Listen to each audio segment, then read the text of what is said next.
ఓం శ్రీ గురుభ్యో నమ. హరి ఓం. శ్రియః కాంతాయ కళ్యాణనిధయే నిధయేర్థినాం శ్రీవేంకటనివాసాయ శ్రీనివాసాయ మంగళం. మంగళం కౌసలేంద్రాయ మహనీయ గుణాత్మనే చక్రవర్తి తనూజాయ సార్వభౌమాయ మంగళం. Welcome to Astro Culture. ఈ మధ్య మనకు ఒక 4-5 రోజుల నుంచి సోషల్ మీడియాలో ముఖ్యంగా జ్యోతిష్య సంబంధించిన ఛానల్స్లలో వార్తలలో పంచగ్రహ కూటమి గురించి ఎక్కువగా ఉపన్యాసాలు వస్తున్నాయి. మరి ఏమిటి పంచగ్రహ కూటమి యొక్క ప్రభావం ఏమిటి, దానివల్ల ఏం జరగబోతోంది అనే ప్రశ్నకి సమాధానం. ముందుగా మనము అసలు ఈ పంచగ్రహ కూటమి ఏ రాశిలో ఏర్పడుతోంది, ఏ రోజు ఏర్పడుతుందో తెలుసుకుందాం. 5వ తేదీ సాయంకాలము నుంచే 7వ తేదీ వరకు మనకి పంచగ్రహ కూటమి ఉంటుంది. ఎక్కడ? వృషభ రాశిలో గురుడు, రవి, బుధుడు, చంద్రుడు మరియు శుక్రుడు. ఒక రకంగా సూర్యోదయం టైంలో వేసుకుంటే లగ్నం కూడా అక్కడే ఉంది, అంటే వృషభ లగ్నంతోనే ప్రారంభమవుతోంది. మరి అలాంటప్పుడు ఈ రోజున మనకి దాదాపుగా ఈ యొక్క జాతక పరిశీలనలో అంటే గోచార రాశిచక్రంలో గురు, బుధు, చంద్ర, రవి, శుక్ర గ్రహాలు ప్రారంభంలో లగ్నం వృషభ లగ్నమే అనుకుందాం. వృషభ లగ్నం అయింది అనుకోవడం ఏంటి, వృషభ లగ్నం అయింది. మరి దీనివల్ల ప్రమాదం ఏమనుందా అంటే కొంతమంది వ్యక్తులు చేసినటువంటి అనవసర ఉపన్యాసాలు, నేనేవి ఎవరు తప్పు పడట్లేదు, మరి వారి పరిజ్ఞానం ఏంటో, మరి వారు ఏ విషయం చెప్తున్నారో అర్థం కాలేదు మనకి. ఇక్కడ భారతదేశంలో జరిగేటువంటి విపత్తులు, ప్రమాదాలు, తుఫాన్లు, వర్షాల గురించి ఉగాది పంచాంగ శ్రవణంలో జగల్లగ్నము అంటే దేశము గురించి చెప్పేది జగల్లగ్నము, వర్షలగ్నము రాష్ట్రము గురించి. అనగా మనకి ఇప్పుడు 2 రాష్ట్రాలు విభజన, మనం తెలుగు ప్రాంతం కాబట్టి మనకి వర్షలగ్నం అనేది ఉభయ రాష్ట్రాలకి, మన రాష్ట్రాలకి, అటు ఆంధ్రప్రదేశ్ ఇటు తెలంగాణ 2 కూడా మనకి ఒకటే రాష్ట్రంగా మనం పెంచుకొని చూస్తే వర్షలగ్నంతో ఫలితాలు చెప్పవచ్చు. అంటే వర్షలగ్నం ప్రకారంగా ఉన్నటువంటి రాజకీయ సమీకరణలు ఏంటి, మన వర్షలగ్నంలో కూడా తూర్పు ప్రాంతం ఏంటి, పశ్చిమ ప్రాంతం, దక్షిణ ప్రాంతం తీసుకోవచ్చు. ఇక్కడ మనకి వర్షలగ్నంలో తూర్పు ప్రాంతం విడిపోయినాం కాబట్టి ఆంధ్రప్రదేశ్లో రాజకీయ సమీకరణాలు వేరు, తెలంగాణలో రాజకీయ సమీకరణాలు వేరు, రాజకీయంలో ఉన్నటువంటి పరిస్థితులు, ఆర్థిక పరిస్థితి వేరు. సరే, ఇప్పుడు జగల్లగ్నం అంటే దేశం యొక్క ప్రభావం. విపత్తులు అనేవి ఈ మొత్తం జగల్లగ్నం చూడాలి, అంటే దేశానికి మాత్రమే చూడాలి. ఏ ప్రాంతంలో ఏ నక్షత్రము, ఏ రాశి, ఏ యొక్క గ్రహాధిపత్యం, అంటే ఏ రహస్యాధిపతుడు, రవి, బుధ, గురు, శుక్ర, చంద్ర, శనులు, మరి వీళ్ళలో ఎవరు ఏ ప్రాంతానికి ఆధిపత్యం వహించారో ఆయా ప్రాంతాల్లో వచ్చేటువంటి విపత్తుల్ని, మంచిని, శుభాన్ని ఉగాది పంచాంగ శ్రవణంలో చెప్పబడుతుంది. ఇది ఖచ్చితం. అలాంటిది అక్కడ జస్ట్ ఒక 3 నెలల ముందు వచ్చినటువంటి ఉగాది పంచాంగ శ్రవణంలో ఎటువంటి ఉన్మాదము, విపత్తులు, భారతదేశానికి యుద్ధం అనేది చెప్పనలేదే.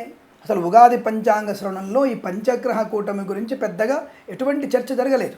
మరి కొత్తగా అంటే ప్రతి ఒక్కటి ఒక ట్రెండ్ రావాలనా, లేకపోతే వ్యాపారపరమైనటువంటి లాభం కోసం చేస్తున్నారా, నాకు అర్థం కాలేదు. శ్రీచక్రార్చన చేస్తున్నారా, శతచండి చేస్తున్నారా, ఘటాభిషేకం చేస్తున్నారా, మంచిదే. పూజలు, పునస్కారాలు, హోమాలు, యజ్ఞాలన్నీ కూడా లోక కళ్యాణి పనికి వస్తాయి, మనకు కూడా మంచి కలిగిస్తాయి.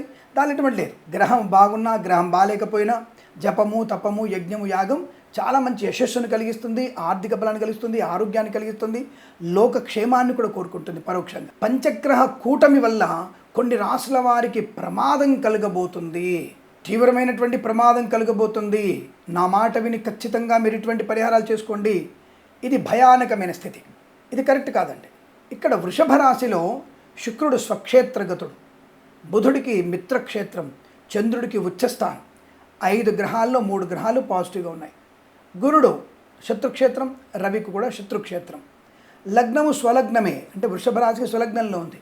పోనీ 7 తర్వాత మిథున లగ్నం అనుకున్నా అది కూడా మిత్రలగ్నమే కదా వృషభ రాశికి, అంటే లగ్నము కూడా బాగుంది. అంటే 2 గ్రహాలు బాగలేనంత మాత్రాన మనకి ఉప్పెనలు, ఉన్మాదాలు, ప్రమాదము, యాక్సిడెంట్సు రాశుల వారికి, కొన్ని రాశుల వారికి చెప్పినట్టుగా తెలుస్తుంది మనకి. ఏ రాశుల వారికి అంటే మిథున రాశి వారికి నష్టదాయకం చెప్పారు అనుకుందాం. సో మరి మేషరాశి వారికి ద్వితీయంలో శుభమని చెప్పారు. అలాగే వృశ్చిక రాశి వారికి కూడా 7వ స్థానంలో ఉన్నటువంటి గ్రహాలను బట్టి చెప్పారు. అలాగే మకర రాశిలో 5వ స్థానంలో ఉన్నటువంటి గ్రహాల యొక్క ప్రభావం, ఆ యొక్క ప్రయాణం ఎలా శుభాన్ని కలిగిస్తుందో నాకు అర్థం కాలేదు. పోనీ ఇక్కడ కుంభరాశి వారికి నష్టం అని చెప్పారు. ఎందుకు నష్టం అవుతుంది? కుంభరాశి వారికి నష్టం ఎలా అవుతుంది? చతుర్థయ స్థానంలో చంద్రుడు అత్యంత శుభాన్ని ఇస్తాడు, బుధుడు అత్యంత శుభాన్ని కలిగిస్తాడు. అంటప్పుడు మీకు ఎందుకు నష్టాన్ని కలిగిస్తాడు? కాబట్టి మీకు పంచగ్రహ కూటమి వల్ల వచ్చినటువంటి అర్థాలు. ఇక్కడ నాకు తెలిసిన విషయం ఏంటంటే వృషభం, మిథునం, సింహము, తులా, ధనుస్సు, కుంభ, మీన రాశుల వారికి తీవ్రమైనటువంటి ప్రమాదాలు ఉన్నాయని చెప్పారు. ఎట్టి పరిస్థితుల్లో కూడా మీనరాశి వారికి 3వ స్థానటువంటి గ్రహాలన్నీ కూడా శుభాన్ని మాత్రమే కలిగిస్తాయి. గోచార 3వ స్థానంలో గ్రహాలన్నీ మీకు శుభాన్ని కలిగిస్తాయి, అందులో సందేహం లేదు. మేషము, కర్కాటం, కన్యా, వృశ్చిక, మకర రాశి వారికి ఇక్కడ నాకు ఆశ్చర్యం ఏంటంటే ఇక్కడ కన్యా రాశి వారికి మరి ఎలా మీకు శుభాన్ని కలిగించే అవకాశం నాకు అర్థం కాలేదు. కన్యా రాశి వారికి భాగ్యంలో ఉన్నటువంటి గ్రహాల వలన మరి అక్కడ 9వ ఇంట మరి శుక్రుడికి అంత మంచి శుభస్థానం ఏం కాదుగా, మరి రవికి అక్కడ అంత మంచి స్థానం కాదుగా. మరి అలాంటప్పుడు ఎలా ఇవి ఇచ్చారు నాకు అర్థం కాలేదు, ఎలా వీటి గురించి చెప్పారో నాకు అర్థం కాలేదు. కాబట్టి కొంత మనము కూడా ఈ పంచగ్రహ కూటమి గురించి మీకు 6/6/2024 నుంచి 7/2024 వరకు ఉండేటువంటి ఆ 2 రోజుల పంచగ్రహ కూటమి వల్ల పెద్దగా నష్టం లేదు. మీకు వార ఫలాల్లో జూన్ 2వ వారంలో చెప్పిన ఫలితాలు ఏమిటి, గోచారంలో రోజువారీ ఫలితాల్లో 6వ తేదీ ఎలా ఉంది, 7వ తేదీ ఎలా ఉంది, అటువంటి ఫలితాలు మాత్రమే చూసుకోండి. ఇక్కడ విశేషం ఏంటంటే కొంతవరకు మనము శుక్రుడు బుధుడు కలయిక వల్ల మీకు తప్పకుండా అనుకూలవంతమైనటువంటి కొంత ధనధాన్య వృద్ధి ఉంటుంది వృశ్చిక రాశి వారికి, అలాగే తులారాశి వారికి. ఎందుకంటే తులారాశి వారికి అష్టమంలో ఉన్న ఈ గ్రహాలన్నీ కూడా, కానీ లగ్నాధిపతి శుక్రుడు స్వక్షేత్రం. రెండవది దశమాధిపతి అంటే తులారాశి వారికి దశమ స్థానం ఏమవుతుంది, కర్కాటక రాశి అధిపతి చంద్రుడు ఉచ్చస్థానం. రెండవది తులారాశికి 9వ స్థానం అటువంటి బుధుడు కూడా అష్టమంలో ఉన్నాడు. అంటే ఏమిటి, నెగిటివ్ ఎనర్జీ తగ్గిస్తారు, నెగిటివ్ ఎనర్జీ తగ్గించే అవకాశం. కానీ గురుడు అక్కడ ప్రమాదకారకుడు, గురుడు వల్ల ప్రమాదం ఉంది. అలాగే రవి వల్ల కూడా ప్రమాదాన్ని పొందుకునే అవకాశం ఉంది. ఎందుకంటే ఇక్కడ లాభాధిపతి మనకి రవి అయినప్పటికీ కూడా అష్టమ స్థానంలో రవికి శత్రుక్షేత్రం అవడం వల్ల కొంత వాహన ప్రమాదాన్ని కలిగించే అవకాశం ఉంటుంది. కానీ ఆర్థిక నష్టాన్ని, డబ్బులు పోగొట్టుకోవడం అనేటువంటిది లేదు.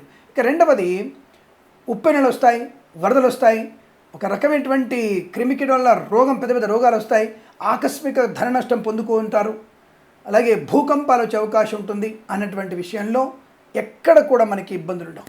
దక్కన్ పీఠభూమిలో మనకి ప్రమాదాలు వచ్చే అవకాశం, భూకంపాలు రావు. దక్కన్ పీఠం ఉన్నటువంటి ఒక ప్లస్ పాయింట్ అదే.